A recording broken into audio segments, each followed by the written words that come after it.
He held his little sister's hand, trembling, as he walked into a store with nothing but hope in his eyes. One simple request, for a cup of milk, would change everything. But what happened next wasn't just a child's struggle for survival. It revealed a harsh truth about the world he was born into. Could one desperate plea really make a difference in the face of so much injustice? This is the story they didn't want you to hear. It was a quiet afternoon in the neighborhood. Jamal, 12, carried his little sister's worn backpack as they walked past the familiar streets they knew by heart. School was over, chores were done, and all he wanted was to get a small meal for her before nightfall. Their mother had been sick, leaving Jamal to shoulder responsibilities far beyond his age. Life wasn't easy, but it was theirs. Yet as they approached the corner store, Jamal had no idea that one simple act, asking for help, would ignite a chain of events that exposed a harsh, unspoken reality he couldn't yet understand. Jamal stepped up to the counter, holding out a few crumpled bills. His heart pounded, his little sister clutching his sleeve, eyes wide with trust and hunger. "Just a cup of milk, please," he said softly, hoping the tired cashier would understand. The man behind the counter paused, studying Jamal with a look that made the air feel heavy. Seconds stretched into what felt like hours. Then came the first words that would stick with him forever. "You can't have this. Go back where you belong." Jamal's stomach twisted, a mix of confusion and fear. He looked around. The store was quiet, but the gaze of a few onlookers felt like a spotlight, highlighting him and his sister as if they were wrong, simply for existing. Desperate, Jamal swallowed his fear and tried again, explaining it was for his sister. But the man's face hardened and his voice rose slightly. "I said no. That's enough." The rejection was sharp, final, and humiliating. Jamal felt every ounce of pride and hope drain from him. Yet he couldn't turn away, not when his sister's eyes were begging him to try. He fumbled through his pockets, looking for coins he didn't have. Time seemed to bend around them. Other customers shifted uncomfortably, whispering behind hands, but no one stepped forward. The tension was unbearable, every second a reminder of the walls stacked against him. Not just in this store, but in a world that seemed to define him by the color of his skin rather than his character.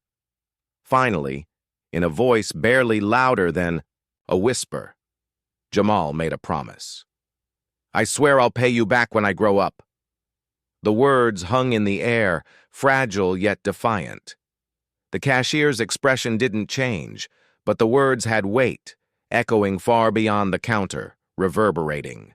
Through the small store, there was a pause, a pregnant silence that felt like eternity. And then, just when Jamal feared he'd have to leave empty-handed, the man behind the counter sighed. Not in kindness, not in understanding, but in irritation. He handed over the milk. Jamal's hands trembled as he clutched it. Relief surged, but it was mixed with shame, anger, and confusion. This small victory felt like a reminder of every barrier he would face for the rest of his life. As Jamal and his sister stepped back onto the sidewalk, the weight of what had just happened pressed down on him.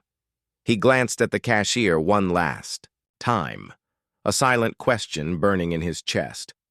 Would the world always judge him first by his skin and his need second? The city seemed larger now, the streets colder, as the sun dipped behind the buildings. This was only the beginning. Jamal clutched the small carton of milk, his hands shaking as he stepped out of the store. Relief should have washed over him, but it didn't. A group of men loitering near the corner glared at him, their words sharp and cutting. "You think you belong here?" One spat, stepping closer. His sister whimpered, hiding behind him. The city's familiar streets suddenly felt like a gauntlet, every shadow a threat. He froze, realizing that even after doing everything right, the world didn't see a boy trying to care for his sister. It saw someone to judge, someone to put in his place. Anger and fear collided inside him. Anger at the injustice, fear for his sister, fear for himself. His small frame felt dwarfed by the weight of prejudice pressing down from every side. Then, one of the men reached out, grabbing the milk, shaking it as if to teach Jamal a lesson. Panic surged, and Jamal's voice broke as he shouted, "It's for my sister!" The words barely registered, swallowed by the hostility surrounding him. The bystanders watched silently, some whispering, some staring, but no one stepped in. The tension was unbearable. A single wrong move could ignite violence, could shatter this fragile moment of survival. And yet, in that moment, Jamal felt something shift. A quiet, burning determination sparked in him. He straightened, his voice steadier now, demanding back what was his. Not with fists, not with threats, but with unyielding courage that belied his years. The men hesitated, caught off guard by the defiance of a boy they underestimated. The milk was returned, but the moment lingered, raw and unbroken. A confrontation not with one man, but with a system that had taught him to expect injustice at every turn. As Jamal turned to walk away, holding his sister close, he realized that nothing would ever feel normal again. This was no longer just a lesson in survival. It was a test of who he could become in a world that refused to see him as human. And in the silence that followed, one question hung heavy in the air. Could one small act of courage ever truly change anything? Jamal finally reached home, holding the milk tightly, his little sister clutching his hand with relief and trust shining in her eyes. The fear, anger, and tension of the afternoon still clung to him like a shadow. He had survived, but survival didn't erase the humiliation, the injustice, or the harsh reality of a world that judged him before even knowing his name. That night, as he watched his sister drink the milk he had fought so hard to get, Jamal felt a mixture of pride and heartbreak. Pride for keeping his promise, for standing tall in the face of intimidation.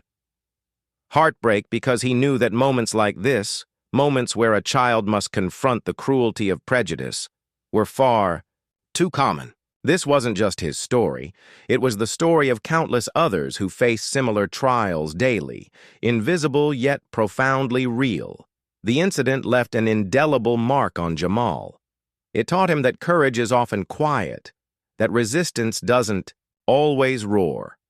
It sometimes whispers in the smallest, most defiant acts.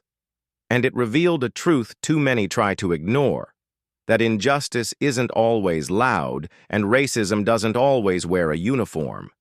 It can hide behind everyday interactions, in the dismissive glances, in the words that wound deeper than any physical blow.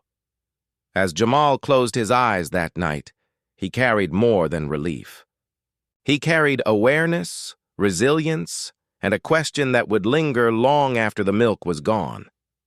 How many more children must plead for what should be basic? How many more lives will be shaped by the silent rules of prejudice? And so, the story doesn't end here. It is a reminder, a call, and a challenge to anyone who hears it, to see, to act, and to refuse the world's quiet injustices. Because change begins with noticing and refusing to accept what is wrong.